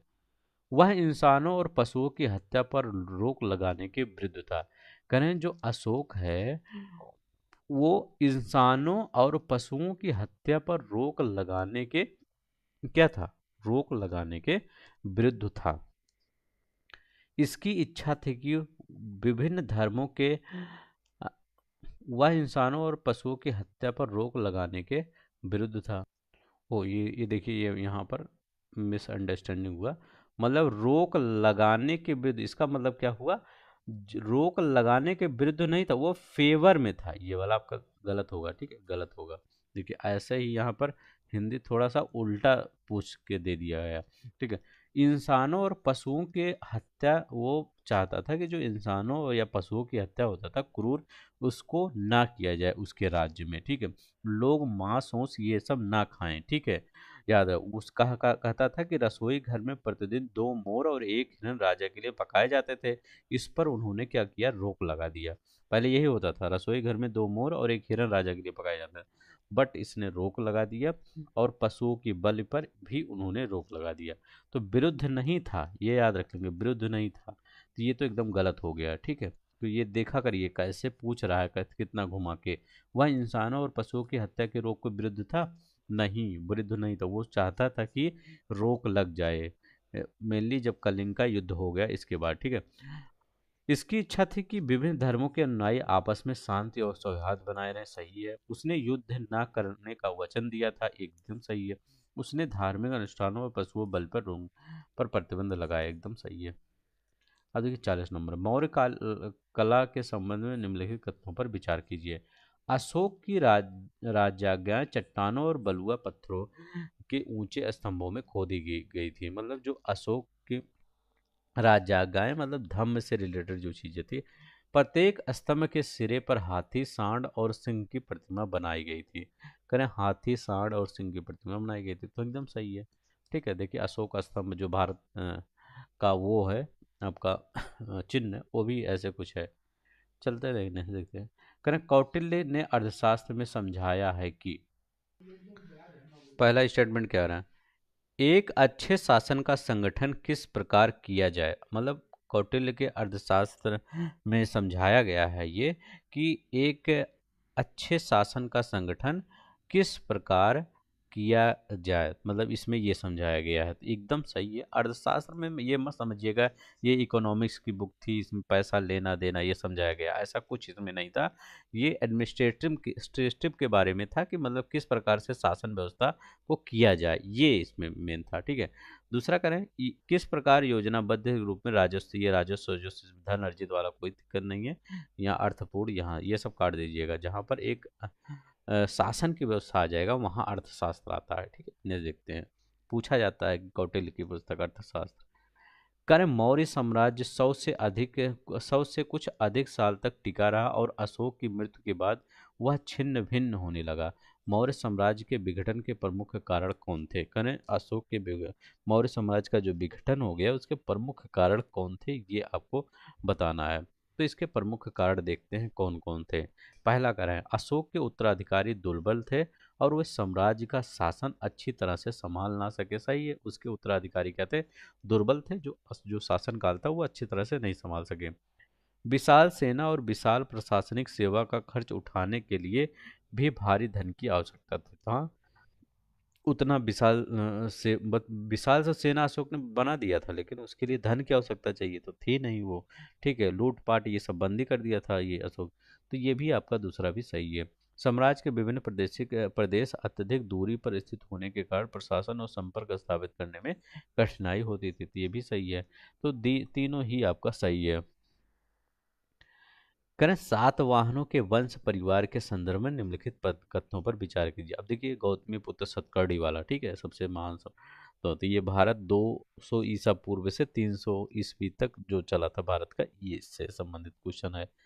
करें सातकर्णी प्रथम का कलिंग नरेश से युद्ध हुआ था और इसे पश्चिम का स्वामी कहा जाता, मतलब पश्चिम का स्वामी कहा जाता है। ये कह रहे हैं पहला स्टेटमेंट है, सही पूछ रहे हैं तो सही, पहला वाला एकदम सही है। सतकर्णी जो प्रथम था, कलिंग नरेश से युद्ध हुआ था, इसे पश्चिम का स्वामी कहा जाता था। गौतमी पुत्र सतकर्णी ने दक्कन के में सातवाहनों के राज्य को शक्तिशाली बना दिया। सबसे महान सम्राट यही था यहाँ का, गौतमी बुक बुक गुप्त गौतमी पुत्र सतकर्णी। ये भी सही है। सातकर्णी राज्य समृद्धशाली था और अच्छा प्रशासक था। ठीक है, सातवाहन राज्य जो था समृद्धशाली था और अच्छा प्रशासन यहाँ था। ठीक है, तो तीनों ही आपका यहाँ सही है। 44 है, बौद्ध स्मारकों के संदर्भ में कौन सा कथन असत्य है? असत्य बताना है, इसमें कौन सा कथन असत्य है ये बताना है। ठीक है, अब देखिए यहाँ पर कौन सा करें, स्तूप अर्ध गोलाकार थे और बड़े स्मारक होते थे और इनके भीतर बुद्ध और बौद्ध भिक्षुओं के अस्थि अवशेष रखे जाते थे। तो हाँ, स्तूप आपने देखा होगा, सांची का स्तूप ना, ठीक है, ऐसे ऐसे ऐसे ऐसे बना होता था, बीच में ये रहता था और यहाँ पर ऐसे कुछ लगा होता था किनारे किनारे, ठीक है, ऐसे चारों तरफ से लकड़ी का शायद लगा रहता था। अब देखिए स्तूपों के समीप बिहार होते थे जहाँ भिक्षु रहते थे। हाँ, बिहार हमेशा पूछता था बिहार क्या हो। तो बिहार क्या है? एक घर टाइप होता था जहाँ पर लोगों का निवास स्थान होता था। बहुत बार पूछा गया बिहार क्या है, तो बिहार एक घर टाइप होता था, निवास रहने का स्थान बोल दीजिए, सही हो जाएगा। अब देखिए अमरावती का स्तूप व्यापारियों तथा भूस्वामियों द्वारा दिए गए दान से बना था। तो हाँ, अमरावती का जो स्तूप था व्यापारियों भूस्वामियों को, पहले ऐसे बनता था, व्यापारी जो भूस्वामी होते थे दान दे देते थे और वो क्या था, वहाँ स्तूप बना दिया जाता। बौद्ध विहार नगरों से दूर बनाए जाते थे। कहें जो बौद्ध विहार है वो नगरों से दूर बनाए जाते थे, तो ये गलत है। ये नगरों के नज़दीक बनाए जाते थे जो भी बौद्ध विहार होते थे। ठीक है, तो ये डी वाला आपका गलत है। करें अमरावती स्तूप के संदर्भ में अब अभी हमने पिछला बताया कि अमरावती स्तूप का व्यापारी और जो भूस्वामी थे वो दान दिए थे, तभी अमरावती स्तूप के पास बिहार बना था। इस पर महावीर के जीवन की घटनाओं के उभारों में अंकित किया गया है। इसमें दूसरा करें महावीर की जीवन की घटनाओं को उभारों में अंकित किया गया है। ठीक है, ये आपका गलत है। अमरावती में क्या किया गया है? बुद्ध की जीवन की घटनाओं को उभारों में अंकित किया गया था। इस पर उभार शिल्प में बाईं ओर नीलगिरी नामक मधुस्मत हाथ को दिखाया गया और दाईं ओर बुद्ध के चरणों में नतमस्तक होते हुए दिखाया गया है। ठीक है, तो यहाँ पर उभारों का नहीं, इसमें दूसरा कुछ यहाँ है। ठीक है, तो याद रख लेंगे, इस पर नीलगिरी और नतमस्तक हाथी को दिखाया गया है। ठीक है, तो ये याद रखिए, ये वाला आपका गलत है। ठीक है, पहला वाला आपका गलत है। तो यहाँ पर कौन सा सही होगा? ये बी वाला आपका सही होगा। ठीक है, तो यहाँ पर आपका महावीर वाला दिया गया ना, तो ये गलत है, यहाँ बुद्ध होगा ना। अभी हमने पीछे क्या पढ़ा था, पीछे देखते हैं। पीछे यहाँ पर दिया बौद्ध से रिलेटेड है अमरावती ना, बौद्ध से रिलेटेड है ना अमरावती, और यहाँ क्या है महावीर यहाँ नाम दे दिया गया है, तो ये तो गलत ही है। ठीक है, तो ये वाला आपका गलत है, यहाँ बुद्ध होना चाहिए। बुद्ध की जीवन की घटनाओं को उभारा गया है, ये तो सही है, लेकिन ये महावीर की नहीं, बुद्ध की। ठीक है, महावीर की नहीं, बुद्ध की। तो पहला वाला तो ये है, तो दूसरा वाला था आपका ये। नहीं देखते हैं क्या करें। दक्षिण भारत के 3 राज्यों चोल हुआ, पांड हुआ, चेर, जिनकी जानकारी संगम साहित्य के स्रोतों पर आधारित है। तो संगम साहित्य ऐसे पूछा जाता है, संगम साहित्य के स्रोतों पर कौन से, तो चोल हो गया, पांड हो गया, और चेर हो गया। और दूसरा कोई पूछे चालुक्य, पूछे चालुक्य संगम से रिलेटेड है, नहीं, चालुक्य मत लगाइए। चोल, पांड और चेर, चोल, पांड और चेर अक्सर एक दूसरे से लड़ते रहते थे। कह रहे हैं चोल, चेर, पांड जो है अक्सर एक दूसरे से क्या होते थे, वो लड़ते रहते थे। पहला आपका स्टेटमेंट ये है। कह रहे हैं इसमें असत्य पूछ रहा है क्या, हाँ असत्य, ये तो आपका सही है, असत्य नहीं है। केरल के राजाओं में निंदु चेर लादन को एक महान वीर समझा जाता था, तो एकदम सही है भी। संगम साहित्य की कविताओं में चोल, पांड और चेर युद्धों की जानकारी मिलती है। तो हाँ, जब पूरी जानकारी मिलती है तो इनके युद्ध की भी जानकारी मिलती होगी। तो संगम साहित्य के बारे में मतलब ऐसा पूछता है, कई बार क्वेश्चन पूछा गया है कि संगम साहित्य में किसकी जानकारी मिलती है, तो किसकी बताएंगे, चोल की बताएंगे, पांड की बताएंगे, पांड की बताएंगे, और किसकी, चेर की बताएंगे, चालुक्य की नहीं बताएंगे। याद रख लेंगे, चालुक्य की नहीं बताएंगे। ठीक है, चोल, पांड, चेर। इस साहित्य की कविताएं संस्कृत में लिखी गई थी। करें इस साहित्य में जो कविताएं हैं वो संस्कृत भाषा में लिखी गई थी। तो क्या ये संस्कृत भाषा में लिखी गई थी जो इसमें कविताएं थी, बताइए। किन भाषाओं में ये कविताएं लिखी गई थी, ठीक है। तो ये गलत है आपका, तमिल में, ठीक है, तमिल में लिखी थी।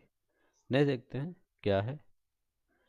कर ईसा का प्रारंभिक शताब्दियों में भारत और रोम के बीच घनिष्ठ व्यापारिक संबंधों की सूचना किस पुरास्थल की खुदाइयों से प्राप्त होता है। भारत और रोम के जो भी घनिष्ठ व्यापारिक संबंध है कहाँ से प्राप्त होते हैं, तो ये अरिका मेडु, कल भी हमने बताया था, अरिका मेडु से। ठीक है, तो अरिका मेडु के तट से प्राप्त होती है। ठीक है, तो याद रख लेंगे, अरिका मेडु का पुडुचेरी में पड़ता है। ईसाई धर्म के संदर्भ में उन्होंने कथनों पर विचार कीजिए। ठीक है, कह रहे हैं ईसा की पहली सदी के में ईसाई धर्म का उदय हुआ और वह भारत पहुंचा। ये कह रहे हैं पहला, कह रहे हैं सत्य कथन बताना, यहाँ पर सत्य कथन कौन सा है, तो पहला एकदम सही है, सदी में ईसाई धर्म का उदय हुआ और वह भारत पहुंचा। दूसरा कह रहे हैं कि भारत में ईसाई धर्म पहले मालाबार के तट पर लोगों में आधुनिक चेन्नई के नजदीक क्षेत्र में फैला, ये भी सही है। आरंभिक ईसाई लेखकों ने ईसा के जन्म के समय से वर्षों की संवत्सर की गिनती को एक नई प्रथा चलाई थी, ये भी सही, तीनों ही सही है, उतना इम्पोर्टेंट नहीं, याद रख लेंगे बस। करें 200 ईसा पूर्व से 100 ईसा पूर्व के बीच सुदूर उत्तर में विदेशियों के अनेक जत्थे आए, भारत में बस गए। उन्होंने विशिष्ट जीवन पद्धति के जरिए भारतीय संस्कृति को समृद्ध बनाया और लोगों के आने का क्रम निम्नलिखित है। तो कौन थे, पहले हिंदू यवन आए, फिर शक आए, फिर पार्थो आए, फिर कुषाण आए। हिंदू यवन शक पार्थो कुषाण, हिंदू यवन शक पार्थो कुषाण ऐसे ही आए। नहीं देखते यहाँ क्या है।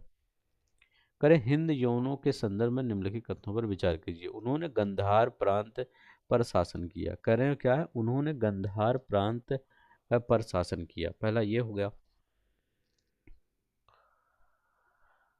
दूसरा क्या करें, एकदम सही करें, हिंदू यवन ने पहले गंधार पर शासन किया। उन्होंने अनेक प्रकार के सिक्के चलाए, ये भी सही है, अनेक प्रकार के उन्होंने सिक्के चलाए। इनके शासकों में कुछ बौद्ध बने और कुछ विष्णु उपासक बने। करें इनके शासकों में कुछ बौद्ध बन गए और कुछ विष्णु उपासक बन गए थे, भी सही है, तीनों ही सही है। शकों के संदर्भ में निम्नलिखित कथनों पर विचार कीजिए। करें शक लोग पश्चिम भारत में आए और उन्होंने सिंध और सौराष्ट्र को रौंद डाला। करें पश्चिम भारत में वो आए शक लोग और उन्होंने क्या किया, सत्य पूछ रहा है, सिंध और सौराष्ट्र को रौंद डाला, एकदम सही। शकों का प्रसिद्ध राजा रुद्रदामन था। तो शकों का प्रसिद्ध राजा कौन था, रुद्रदामन। शकों का जो लड़ाई किसके साथ अक्सर होती थी, तो 7 वाहनों के साथ होती थी सर। ठीक है, 7 वाहनों के साथ इनकी लड़ाई अक्सर होती थी। ठीक है, मतलब नर्मदा नदी के किनारे इन मतलब सतवाहन की शक्ति कहाँ थी, नर्मदा नदी के उत्तर में फैली हुई थी, वहीं से इनकी रुद्रदामन की लड़ाई होती थी। ठीक है, तो याद रखेंगे दोनों ही सही है। कनिष्क के संदर्भ में निम्नलिखित कथनों पर विचार करें। यह बौद्ध धर्म का अनुयायी था और तथा बौद्ध विहारों का निर्माण के लिए धन दिया। कनिष्क के संबंध में कह रहे हैं, तो यहाँ पर कौन सा सही है कहना करें। और दूसरा करें इसी के शासनकाल में चौथी बौद्ध महासंगीत का आयोजन किया गया। चौथी मतलब बौद्ध महासंगीति का आयोजन कहाँ किया गया? कश्मीर के कुंडलवन में। ठीक है, तो ये भी सही है, ये भी सही है, तो दूसरा ही आपका सही है, दोनों ही आपका सही है। नहीं देखते 53, गंधार कला शैली का संश्लेषण है। करें गंधार कला शैली का संश्लेषण क्या है? भारतीय का यूनानी कला का, तो याद रखेंगे भारतीय का तथा यूनानी कला का। गंधार कला शैली का संश्लेषण भारत का यूनानी कला का। करें बौद्ध धर्म के संदर्भ में निम्नलिखित में कथनों पर विचार कीजिए। बोधिसत्व बोधिसत्व उन त्यागी पुरुषों को कहा जाता है जो इस धरती पर बुद्ध से पहले पैदा हुए थे। बोधिसत्व उन त्यागी पुरुषों को कहा जाता है जो इस धरती पर बुद्ध से पहले पैदा हुए थे। वो क्या उनको बोधिसत्व कहा जाता है? तो एकदम सही है, बोधिसत्व उनको कहा जाता है जो उन पुरुषों को कहा जाता, त्यागी पुरुषों को कहा जाता है जो इस धरती पर बुद्ध से पहले पैदा हुए थे। एकदम सही है, आपका सही पूछ रहा है तो एकदम सही है। महायान संप्रदाय में अनेक प्रकार के अनुष्ठानों का प्रचलन था। करें महायान संप्रदाय में अनेक प्रकार के अनुष्ठानों का प्रचलन था। ठीक है, क्योंकि महायान कब आया? जब बौद्ध संप्रदाय दो भागों में बट गया। एक कौन था? महायान था, एक हीनयान था। ठीक है, तो महायान में अनुष्ठान बहुत प्रचलन था और बोधिसत्वों की पूजा की जाती थी। करें और बोधिसत्वों की उसमें क्या होती थी? पूजा की जाती थी। तो ये दोनों ही सही है, पहला दूसरा दोनों ही सही है। नेक्स्ट, गुप्त राजवंश के संदर्भ में निम्नलिखित कथनों में कौन सा कथन असत्य असत्य कथन बताइए। इस राजवंश का उदय ईसा की चौथी सदी में हुआ। कह रहे हैं जो इस राजवंश मतलब ये असत्य कथन गुप्त ईसा की चौथी सदी में इसका उदय हुआ। तो यहाँ पर कौन सा असत्य है? ये नहीं असत्य, ये असत्य नहीं है, ये सही है। इसने उत्तर भारत पर एक बड़े भाग पर एक विशाल राज्य की स्थापना की। सही। इसका शासन 500 साल से अधिक समय तक रहा। कहने इसका जो शासन है उसका 500 से अधिक साल नहीं, गुप्त राजवंश का शासन 200 साल से अधिक समय तक रहा। 200 साल, अब तब से यही गलत है। इस राजवंश का पहला प्रसिद्ध शासक चंद्रगुप्त प्रथम था। चंद्रगुप्त प्रथम लगभग 320 ईस्वी में गद्दी पर बैठा। यहाँ पर सी वाला सही हो जाएगा। नहीं देखते, अब देखिए समुद्रगुप्त के संदर्भ में लूंगा। इलाहाबाद अभिलेख से समुद्रगुप्त के बारे में, इसके विजयों के बारे में जानकारी मिलता है। एकदम सही है। समुद्रगुप्त राजा बनने के पश्चात दिग्विजय से निकला। राजा बनने के पश्चात क्या किया? वह दिग्विजय से निकले थे, भी एकदम सही। समुद्रगुप्त को बीड़ा बजाते हुए गुप्तकालीन सिक्कों पर दर्शाया गया। देखिए ये गुप्तकालीन ये सिक्के हैं, ये आपको गुप्तकालीन सिक्के यही हैं। ठीक है, और ये देखिए ये भी है और ये भी है। तो ये गुप्तकालीन, ये समुद्रगुप्त है। ये देखिए समुद्रगुप्त बीड़ा बजा रहा है, ये वाला बीड़ा बजा रहा है। ये भी देखिए ये बीड़ा बजा रहे हैं समुद्रगुप्त। ठीक है, तो समुद्रगुप्त क्या है? बीड़ा बजा रहे हैं। ऐसे सिक्के होते थे। तो यहाँ पर तीनों ही सही है। कह चंद्रगुप्त द्वितीय के संदर्भ में कथनों पर विचार। यह समुद्रगुप्त का पुत्र था जो विक्रमादित्य के नाम से प्रसिद्ध हुआ। कह रहे हैं चंद्रगुप्त जो द्वितीय था समुद्रगुप्त का पुत्र था जो विक्रमादित्य, चंद्रगुप्त के बारे में कह रहे हैं, विक्रमादित्य के नाम से ये प्रसिद्ध हुए। ठीक, पहला स्टेटमेंट ये कह रहे हैं सही है। यहाँ पर पहला स्टेटमेंट एकदम सही है। चंद्रगुप्त द्वितीय एक के संदर्भ में समुद्रगुप्त का पुत्र था। इसने पश्चिम भारत में गुप्तों को परेशान करने वाले शकों पर चढ़ाई करके उस पर विजय प्राप्त कर दी। हाँ, शकों पर चढ़ाई की और विजय प्राप्त कर दी। एक सिक्का भी चांदी के जारी किया इसकी विजय खुशी में। विद्या और कलाओं के संरक्षक के रूप में सबसे अधिक स्मरण किया जाता है। ये कौन? चंद्रगुप्त द्वितीय। ठीक है, नवरत्न रहते थे इसके दरबार में। नहीं देखते हैं। चीनी यात्री फाहियान के संदर्भ में निम्नलिखित कथनों पर विचार कीजिए। फाहियान चंद्रगुप्त द्वितीय के दरबार में आया था ना, इसके बारे में बताना है। वह 399 ईस्वी में चीन से रवाना हुआ और गोबी मरुस्थल तथा मध्य एशिया पार करके भारत आया। तो ये भी एकदम सही है। उसने बौद्ध ग्रंथों का अध्ययन किया और अपने साथ चीन ले जाने के लिए पुस्तकें इकट्ठा की। तो हाँ, ये भी सही है। चीन वापस लौटने पर उसने अपनी भारत यात्रा के बारे में एक ग्रंथ लिखा। तो ये भी सही है। किसके दरबार में आया था? चंद्रगुप्त द्वितीय, फाहियान चंद्रगुप्त द्वितीय के दरबार में। ठीक है। हुएनसांग हर्षवर्धन के दरबार में। गुप्तकालीन व्यापार केंद्रों या बंदरगाहों के संदर्भ में निम्न कथनों पर विचार कीजिए। कहें ताम्रलिप्त बंदरगाह से दक्षिण पूर्व एशिया के देशों के साथ सबसे ज्यादा व्यापार होता था। कह रहे हैं कि ताम्रलिप्त बंदरगाह से दक्षिण पूर्व एशिया के देशों के साथ सबसे ज्यादा व्यापार होता था। ताम्रलिप्त एक बंदरगाह था, ठीक है, उससे। तो एकदम सही है, ताम्रलिप्त बंदरगाह से दक्षिण पूर्व एशिया जो है उसके साथ सबसे ज्यादा व्यापार होता था। ठीक है, जिसको तामलुक, जैसे ताम्रलिप्त ना, उसको तामलुक बंदरगाह भी कहते हैं। ठीक है, कहाँ पर ये स्थित है? गंगा नदी के मुख के प्रदेश में। ठीक है, मतलब गंगा नदी का जो डेल्टा है उसके प्रदेश में ये बंदरगाह स्थित है। ठीक है। अब इस कहाँ कहाँ व्यापार होता था? जैसे बर्मा पहले हुआ, यवद्वीप, जावा हुआ, कंबोज हुआ। कंबोज मतलब कंबोडिया, यहाँ सब व्यापार होता था। करें भड़ोच, सोपारा और कल्याण पश्चिमी तट पर मुख्य प्रमुख बंदरगाह थे। करें भड़ोच है पश्चिमी तट, यहाँ भड़ोच है, सोपारा है, कल्याण है, पश्चिमी में प्रमुख। यहाँ से भी दक्षिण पूर्व में जहाज भेजे जाते थे। तो एकदम सही है। मालाबार तट पर स्थित अनेक बंदरगाहों से भारतीय वस्तुएं अफ्रीका, अरब, ईरान, भूमध्य सागरीय को ले जाई जाती थी। तो ये भी आपका सही है। तो ये भी सही है, तीनों सही है। उपयुक्त सही है। नहीं देखते हैं।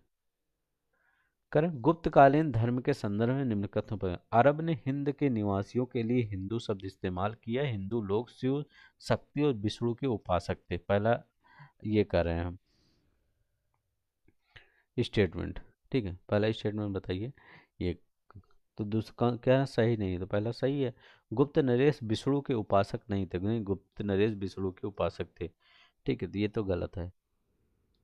यही गलत है आपका, मतलब यही सही है।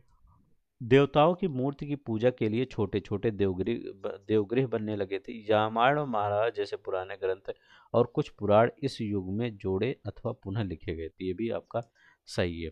तो यहाँ पर कौन सा है? तो यहाँ पर आपका बी वाला गलत है, सही नहीं है। तो बी वाला सही है, विष्णु के उपासक होते थे। नहीं देखते हैं।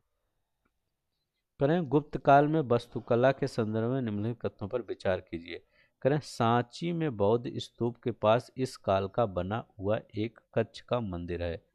करें सांची में बौद्ध स्तूप के पास इस काल का बना हुआ एक कच्छ का मंदिर है। देवगढ़ में भी उस युग का एक छोटा मंदिर है। करें देवगढ़ में भी क्या है? उस युग में का एक छोटा मंदिर है। क्या इस काल की सारनाथ की प्रस्तर मूर्तियां की गणना भारतीय मूर्तिकला की सबसे सुंदर कृतियों में होती है। ठीक है, तो ये कर रहे हैं। तो यहाँ पर कह रहे हैं कौन आपका सही है? तो सब सही है। ठीक है, सब सही है। नहीं देखते। अब देखिए सूची 1 और सूची 2 में बताइए। विशाख दत्त, बारह मिहिर, चरक और ब्रह्मगुप्त। ठीक है, तो विशाख दत्त किससे रिलेटेड थे बताइए? विशाख दत्त,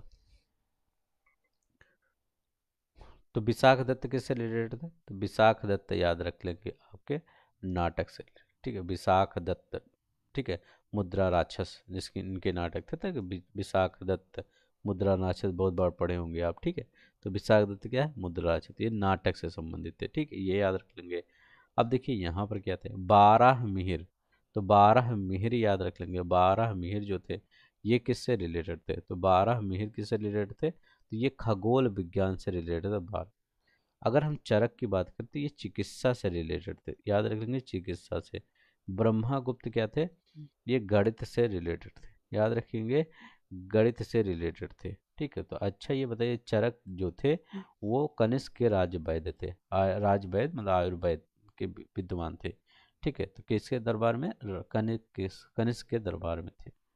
ठीक है, इन्होंने चरक संहिता लिखी थी। याद रखेंगे, चरक ने चरक संहिता, ये याद रख लेंगे। नेक्स्ट देखते हैं हमारा क्या कह रहा है। हमारा अगर निम्नलिखित कौन कालिदास की रचना नहीं है, करें कालिदास एकदम सिंपल है, विष्णु दत्त की है यह रचना। ठीक है, तो इनकी रचना नहीं है, विष्णु शर्मा की रचना है पंचतंत्र। ठीक है, विष्णु शर्मा की रचना है। करें हर्ष के दरबार में निम्नलिखित में से कौन सा कथन असत्य है। करें हर्ष के दरबार में निम्नलिखित कौन सा कथन असत्य है। हर्ष के दरबारी कवि बाणभट्ट ने हर्ष की जीवनी लिखी, हर्ष चरित्र जीवनी लिखी ना हर्ष। ठीक है, तो ये भी आपका सही है। दूसरा करें फायान हर्ष के शासनकाल में, नहीं फायान नहीं, हुएन सांग आया। ठीक है, हुएन सांग आया। करें हर्ष अपनी राजधानी थानेश्वर से हटाकर कन्नौज ले गया, सही ये भी है। हर्ष को बौद्ध धर्म से लगाव था और शायद जीवन के अंतिम सालों में वह बौद्ध भी बन गया था, ये भी सही है। करें पुलकेशिन द्वितीय के संदर्भ में कथनों पे, पुलकेशिन द्वितीय चालुक्य वंश का एक राजा था, उसकी राजधानी उत्तरी कर्नाटक में वातापी या वादामी थी। पहला ये कर रहे हैं, तो एकदम सही है, चालुक्य वंश का राजा था, एकदम सही। हर्षवर्धन का समकालीन और प्रतिद्वंदी, तो ये दोनों में लड़ाई भी हुई थी। ठीक है, पुलकेशिन द्वितीय और हर्षवर्धन, जिसमें हर्षवर्धन की क्या हुई थी, पराजय मिली थी। ठीक है, तो याद रख लेंगे। तो चालुक्यों के दो शत्रु थे। ठीक है, चालुक्य के दो शत्रु कौन थे, अगर उत्तर की बात करें, उत्तर एकदम उत्तर में नहीं, मतलब उसमें चालुक्य के दो शत्रु थे, उत्तर में राष्ट्रकूट थे। ठीक है, मतलब थोड़ा उत्तर में रहते थे, और दक्षिण में पल्लव थे। ठीक है, पल्लव जिनकी राजधानी कांचीपुरम थी, कांचीपुरम इनकी राजधानी थी। ठीक है, तो ये उत्तर में इनके दुश्मन कौन थे, इनके दो शत्रु राष्ट्रकूट थे और पल्लव थे, किसके, पुलकेशिन, ये चालुक्यों के दो दुश्मन थे। ठीक है, तो ये याद रख लेंगे। नहीं देखते हैं, करें ह्वेन के यात्रा वृत्तांत के संबंध में सामाजिक स्थिति पर विचार। भारत में जाति प्रथा थी और नगरों के बाहर रहने वाले अछूतों के साथ बुरी बर्ताव किया जाता था। भारत में करें जाति प्रथा थी और नगरों के बाहर रहने वाले लोगों के से बुरा व्यवहार करना किया जाता था, तो एकदम सही है। भारत के लोग गर्म मिजाज के थे और जल्दी गुस्सा आता था, परंतु वह ईमानदार थे। ठीक है, ह्वेन के यात्रा वृत्तांत में यही बताया जाता था। जरस्थु धर्म के संदर्भ में कौन सा कथन है। जरस्थु धर्म का उपदेश 600 ईसा पूर्व के पहले जरस्थुस ने दिया था। कहने किसने दिया था, पहले जरस्थुस ने दिया। असत्य बताना है, तो ये तो असत्य है नहीं, ये सही है। ईरान के महान हखमनी सम्राट जरस्थु धर्म के अनुयायी, ये भी सही है। जरस्थु के की पवित्र पुस्तक का नाम कुरान है। कहने इनके जो पवित्र पुस्तक है उसका नाम क्या है, इसका कुरान नहीं, इसका नाम है जिंद अविस्ता। याद रखेंगे, जिंद अविस्ता इसका है, तो ये आपका सी वाला गलत हो गया, मतलब यही सही है। इस्लाम असत्य पूछा तो यही असत्य है। आगमन अजरस्तु धर्म ईरान का प्रमुख धर्म था, ईरान का प्रमुख धर्म जरस्तु। ठीक है, तो ये याद रखें, 1 2 3, ये वाला गलत है। कहे तमिल संतों के संदर्भ में निम्नलिखित कथनों पर विचार कीजिए। कहे तमिल संतों के संदर्भ में निम्नलिखित कथनों पर विचार कीजिए। कहें वह जगह जगह घूमते हुए विष्णु और शिव की स्तुति में गीत गाते थे।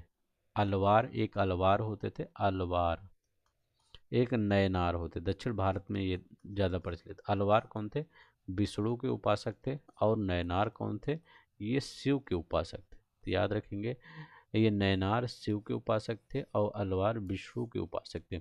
अलवार विष्णु के उपासक थे और नयनार शिव के उपासक थे, तो ये भी सही है, दोनों ही सही है, अभी हमने बता दिया।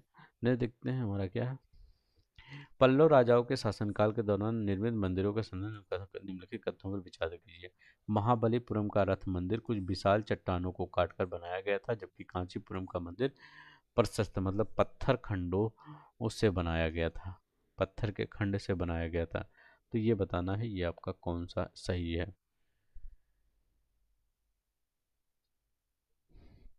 तो पहला वाला एकदम सही है, महाबली का रथ। ये देखिए, आप देखिए महाबलीपुरम का रथ में पल्लव राजाओं का, तो आप ये भी पूछे कि पल्लव राजाओं का रथ मंदिर किसके शासन, पल्लव राजाओं के।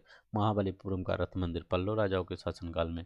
कांचीपुरम का पल्लव मंदिर के एक सिरे पर एक कक्ष में मूर्ति रखी जाती थी और इसी कक्ष की दूसरी छत पर एक ऊंचा शिखर बनाया जाता था। तो ये भी आपका सही है, तो दोनों ही आपका सही है।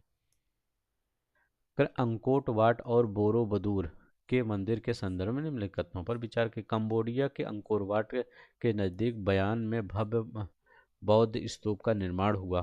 करें यहाँ पर क्या हुआ, भव्य बौद्ध स्तूप का निर्माण हुआ, तो एकदम सही है। जावा में बोरोबदूर आज भी उस क्षेत्र का सबसे भव्य बौद्ध मंदिर है, ये भी सही है, ये भी एक दोनों ही सही है। करें प्राचीन रेशम मार्ग के संदर्भ में निम्नलिखित कथनों पर विचार कीजिए।